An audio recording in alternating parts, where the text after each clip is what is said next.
बताइए कि दोनों तरफ से क्या क्या तैयारी है और ये प्रदेश अध्यक्ष वाला क्या मसला है। देखिए, ये जो कल बीजेपी के कोर कमेटी की बैठक हुई है, इससे साफ है कि बीजेपी अब बिहार के चुनाव से खाली हो गई है और उत्तर प्रदेश में वो फोकस करेगी। जनवरी में 2027 में आचार संहिता लग जाएगी, तो इसका मतलब अगर आप देखिए तो 14 से 15 महीने उत्तर प्रदेश के चुनाव में विधानसभा के बचे हुए हैं और ये दोनों बड़ी पार्टियों के लिए तैयारी का समय है और उस पर लोगों ने काम भी शुरू कर दिया है। बीजेपी बिहार के चुनाव से आत्ममुग्ध नहीं है, ये उसकी एक समझदार होने का संकेत है। वो पार्टी जानती है कि उत्तर प्रदेश में अलग रणनीति से चुनाव लड़ना होगा और अभी से उन्होंने इस पर काम शुरू कर दिया है। दूसरी ओर विपक्ष इस समय एसआईआर में बहुत उलझा हुआ है और मतदाता सूची में पहले जंग लड़नी है उसको नाम डलवाने की, उसके बाद वो आगे चुनाव की तैयारी में लगेगा, कैंडिडेट चयन करेगा, जातीय समीकरण देखेगा, बहुत सारी चीजें देखी जाएंगी। तो बिहार के चुनाव ने बीजेपी को राहत दी है, आत्मसंतोष दिया है, लेकिन वो उत्तर प्रदेश में नए सिरे से काम करेगी, ये भी संकेत है। और भी जो विपक्ष था उसको उम्मीद थी कि हम अगर बिहार जीत गए तो यूपी में बीजेपी को हरा लेंगे, लेकिन बिहार में जीत हुई नहीं जी। तो अब यूपी को लेकर भी बहुत सारी बातें होने लगी हैं। लेकिन लड़ाई तो साफ है, भाजपा और सपा के बीच होगी। एक तरफ योगी आदित्यनाथ होंगे, एक तरफ अखिलेश यादव होंगे, बाकी सब इनके अगल बगल होंगे, चाहे वो इनके रिक्शा सवार हो जाए, चाहे वो कुछ छोटे दल उनके साथ सवार हो जाए। हाथी भी कुछ करेगा या घर पे ही बैठेगा?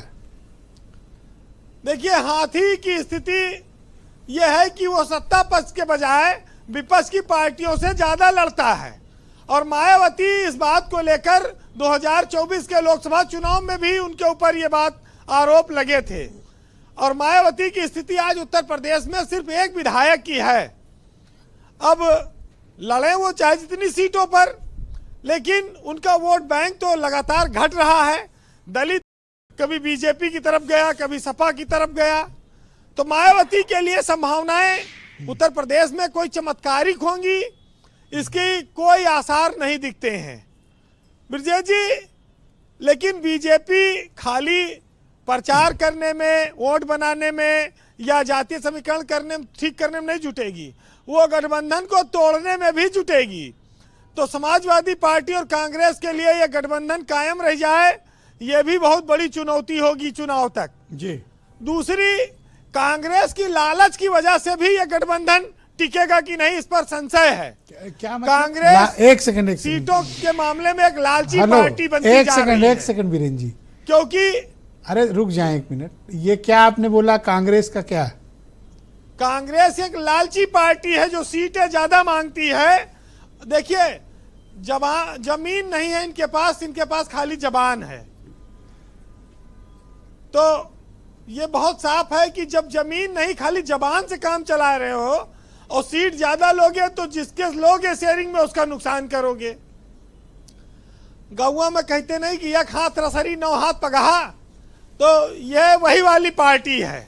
अब मैं कुछ कह नहीं सकता, पांडे जी पहले से नाराज बैठे हुए, आप झगड़ा करा दोगे मेरा उनसे। दोस्त है हमारे। की बात नहीं है, बात यह है कि आप अपनी स्थिति को समझते हैं कि नहीं समझते हैं। आपके पास 6 लोकसभा सांसद जीत गए, आपके पास पहले एक था, तो अब आप उसी आधार पर कहेंगे कि विधानसभा में सीट शेयरिंग हो, वो आप इनका काम है वो देखें। लेकिन बीजेपी के पास 100 हाथ हैं, कहीं संघ काम करता है, कहीं परिषद काम करती है, कहीं किसान मोर्चा काम करता है, कहीं व्यापारी काम करता है। भाई, गोजर के 2-4 टांग टूट जाए इसको न फर्क नहीं पड़त, गोजर के 100 टांग है। तो जब 100 टांग वालों से आपका मुकाबला है तो जो 2-4 लोग हैं आप उनको एकजुट रहिए, तब आप लड़ पाएंगे। रोहित की पार्टी भी तो एक टांग है। किसकी? रोहित की पार्टी तो इस समय एक नहीं 5 टांग का दावा करती है कि हम तो पूरा पश्चिम अकेले लेके चल रहे हैं। देखिए, इनके पास केंद्र में अच्छा मंत्रालय मिला, लेकिन यूपी में इनके साथ अच्छा मंत्रालय नहीं है। विज्ञान वाला मंत्री है, लेकिन विज्ञान का कोई काम है नहीं। ये जरूर है कि रोहित अग्रवाल आए दिन फोटो डालते हैं विधानसभा में मंत्री के साथ चाय पीते हुए उनके कमरे में। कौन? विज्ञान प्रौद्योगिकी? है विज्ञान प्रौद्योगिकी? विज्ञान प्रौद्योगिकी मंत्री के साथ, अनिल कुमार के साथ बीजेपी के दो नेता बारी बारी चाय पीते हैं विधानसभा के कमरे में। आरएलडी के दो नेता, उसमें एक रोहित अग्रवाल भी हैं, और इसी में ये लोग संतुष्ट हैं कि एक बार हमको याद है कि चौधरी चरण सिंह की मूर्ति लगी विधानसभा में लगी है। ये उनके जन्मदिन पर माल्यार्पण ये लोग नहीं करने, घुसने नहीं पाए थे विधानसभा में, और यही बीजेपी की सरकार थी। अब सरकार बदल गई, वहीं बैठ के चाय पी रहे हैं, सरकार में शामिल हो गए। अरे तो कब तक संघर्ष करें, थोड़ा ठीक भी है भाई। ये तो गन्ना वाली पार्टी थी, लेकिन चलिए, जहां रस मिलता है वहां पर लोगों को जाना भी चाहिए। ब्रजेश जी, विपक्ष के पास उत्तर प्रदेश में एक बात संतोषजनक है, और वो ये है कि लोकसभा में उसको ज्यादा सीटें मिली है, ज्यादा जीत मिली है। बीजेपी लोकसभा में कम सीटें पाई है, हारी है। इस आधार पर विपक्ष अपनी तैयारी कर सकता है और जनता के बीच अपनी बात रख सकता है। हालांकि आज पाठक जी का भी जो बयान चला, उसमें उन्होंने कहा कि हम फिर बहुमत की सरकार बनाएंगे। अगर लोकसभा के आंकड़ों से देखिएगा तो उनके इस दावे को सच्चाई नहीं माना जाएगा, लेकिन विधानसभा तक अभी मौका है। बीजेपी हो सकता है कि बहुत कुछ बदलाव कर ले, कोई बड़ी बात नहीं है जी। अखिलेश यादव को बिहार के बाद संभल कर रहना होगा, उनको टिकट वितरण में अच्छे प्रत्याशियों का चयन करना होगा, तभी वो मुकाबला कर पाएंगे। नहीं तो कंक्लूड करें बगल वाले, देखिए उनका गाना पुराना रहा कि हम तो डूबे हैं सनम, तुमको भी ले डूबेंगे। तो अगल बगल के बाहर से वो खुद ना डूब जाएं, ये उनको देखना होगा। वैसे मायावती तो है ही है, खैर जो मदद होगी करेंगी ही। तो जी कंक्लूड करें वीरेन जी।